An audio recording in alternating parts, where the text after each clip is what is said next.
Les chiens sont souvent perçus comme des compagnons fidèles et affectueux, toujours prêts à égayer notre journée. Cependant, même les chiens les plus heureux peuvent être sensibles à nos actions et à leur environnement. Saviez-vous que de petites actions quotidiennes peuvent blesser émotionnellement votre meilleur ami à quatre pattes? En France, par exemple, de nombreux chiens souffrent d'anxiété de séparation, souvent liée à un manque d'attention de la part de leur maître. Restez jusqu'à la fin pour découvrir ce que vous pourriez faire sans le réaliser. Numéro 9, les ignorer à votre retour. Lorsque vous rentrez chez vous et ne prenez pas un instant pour interagir avec votre chien, même juste une caresse rapide ou un salut, vous envoyez involontairement un message d'indifférence. Ce manque d'attention est plus significatif que vous ne le pensez. Les chiens tissent des liens profonds avec leur maître et ont soif d'attention. Des études montrent que l'absence d'interaction peut entraîner des sentiments d'insécurité et d'anxiété chez les chiens, accentués par le fait qu'ils soient souvent seuls plusieurs heures par jour en France, à cause des horaires de travail. Les chiens sont des animaux sociaux qui prospèrent grâce à l'interaction humaine. Les ignorer durant les moments où ils sont naturellement désireux de vous saluer, comme à votre retour à la maison, peut entraîner des sentiments de tristesse et d'abandon.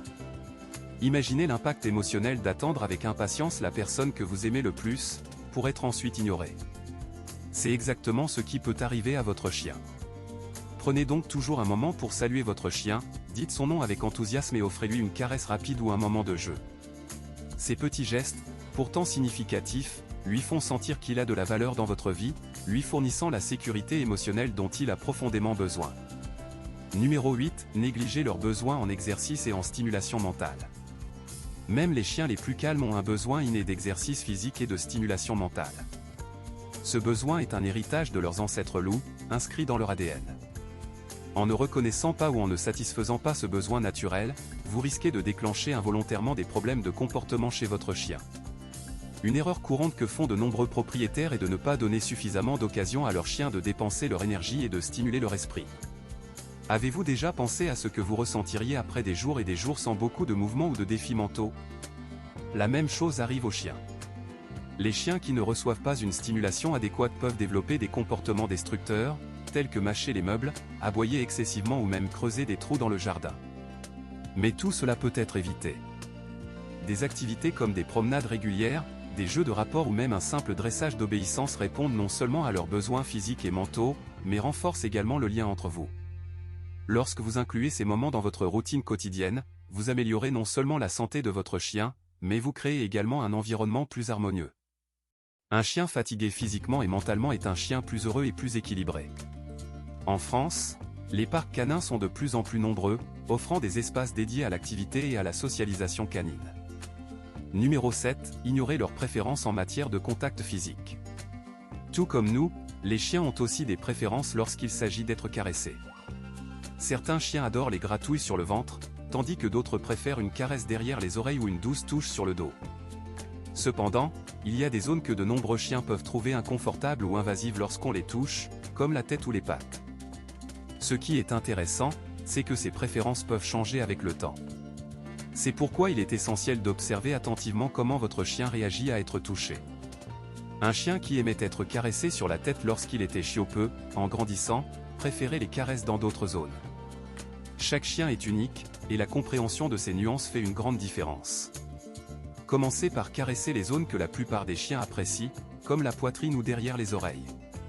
Si votre chien semble à l'aise et détendu, continuez. S'il montre des signes d'inconfort, il est temps de s'arrêter et d'essayer une autre zone. En comprenant et en respectant les préférences individuelles de votre chien, vous établissez une relation plus forte et plus confiante. Chaque geste affectueux, aux bons endroits, renforce le lien entre vous et montre que vous respectez et appréciez le confort de votre ami à fourrure. Numéro 6, ne pas respecter leur espace. Bien que les chiens soient des animaux sociaux et apprécient la compagnie de leur maître, ils ont aussi besoin de leur propre espace et de moments de paix. Les chiens ont souvent des endroits spécifiques dans la maison qu'ils considèrent comme leur havre de paix, comme un lit confortable, une niche ou un coin tranquille. Ces endroits sont essentiels pour le bien-être émotionnel de votre chien, car c'est là qu'il peut se reposer et se sentir en sécurité. Lorsque nous envahissons ces espaces, surtout lorsque les chiens s'y réfugient, nous envoyons involontairement un message que leurs limites ne sont pas respectées. Respecter l'espace de votre chien signifie ne pas le déranger lorsqu'il se repose, ne pas le forcer à interagir lorsqu'il préfère être seul et lui laisser le temps de se retirer et de se détendre. Nous avons tous besoin de moments pour nous reposer et réfléchir, et votre chien ne fait pas exception. Respecter les limites de votre chien est crucial pour maintenir une relation saine et harmonieuse.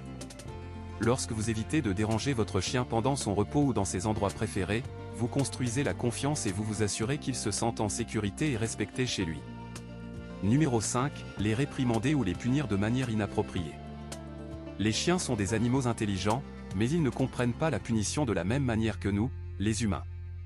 Lorsque nous les réprimandons agressivement ou physiquement, ils peuvent ne pas associer la punition à une action spécifique, mais plutôt se sentir effrayés ou confus.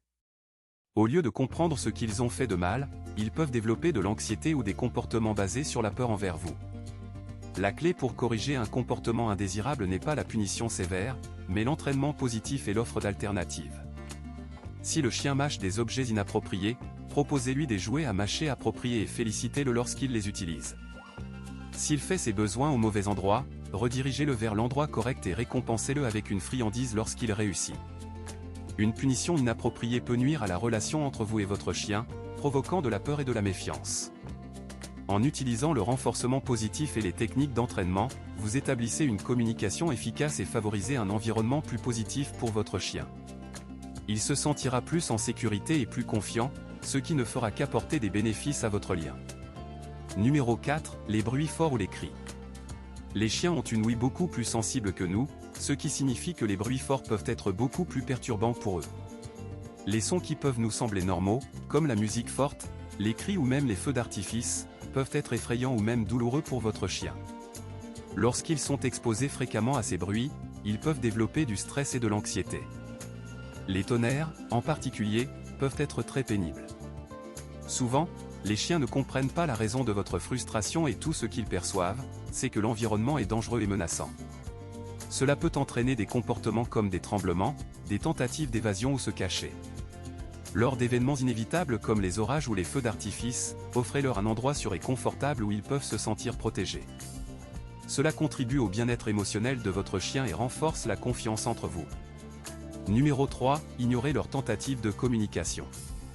Les chiens ne parlent pas notre langue, mais ils ont des moyens uniques de communiquer avec nous.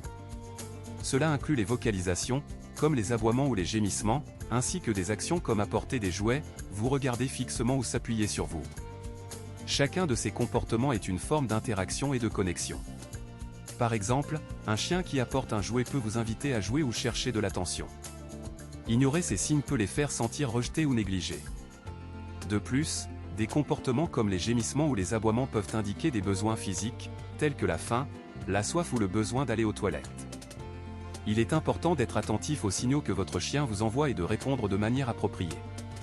En reconnaissant et en répondant aux tentatives de communication de votre chien, vous renforcez les liens émotionnels et favorisez une relation plus étroite et plus compréhensive. Numéro 2. Forcer la socialisation. Bien que de nombreux chiens soient naturellement sociables, tous n'aiment pas interagir avec d'autres animaux ou des personnes inconnues. Forcer un chien dans des situations sociales, comme le faire interagir avec d'autres chiens au parc ou insister pour qu'il soit touché par des étrangers, peut être une source importante de stress. Les chiens s'appuient sur leur perception et leur langage corporel pour évaluer les situations. Lorsqu'ils sont forcés d'interagir sans choix, ils peuvent se sentir menacés ou anxieux, ce qui peut entraîner des comportements agressifs ou craintifs. Respecter les limites de votre chien en matière de socialisation est essentiel pour son bien-être émotionnel. Lorsque vous présentez votre chien à de nouvelles personnes ou à de nouveaux animaux, soyez patient, laissez-le s'approcher à son rythme et récompensez-le par des friandises et des louanges lorsqu'il affiche des comportements calmes et positifs. En France, il existe de nombreux clubs canins proposant des cours de socialisation encadrés par des professionnels. Numéro 1. Les odeurs trop fortes. Ce qui peut sembler une odeur agréable pour nous peut être accablant ou même perturbant pour votre chien. Cela inclut les parfums forts, les produits de nettoyage aux senteurs intenses et même certains types de shampoings pour animaux. Les chiens ont un odorat extrêmement développé, et les odeurs fortes peuvent être inconfortables ou déroutantes pour eux. Au-delà de l'inconfort, les odeurs fortes peuvent interférer avec la capacité de votre chien à reconnaître et à interpréter les odeurs de son environnement, ce qui est crucial pour sa communication et sa compréhension du monde. Ainsi, lorsque vous choisissez des produits pour la maison ou pour l'hygiène de votre chien, optez pour des options sans parfum ou celles avec des parfums doux. En respectant son odorat sensible, vous favorisez un environnement plus confortable et sain pour votre chien.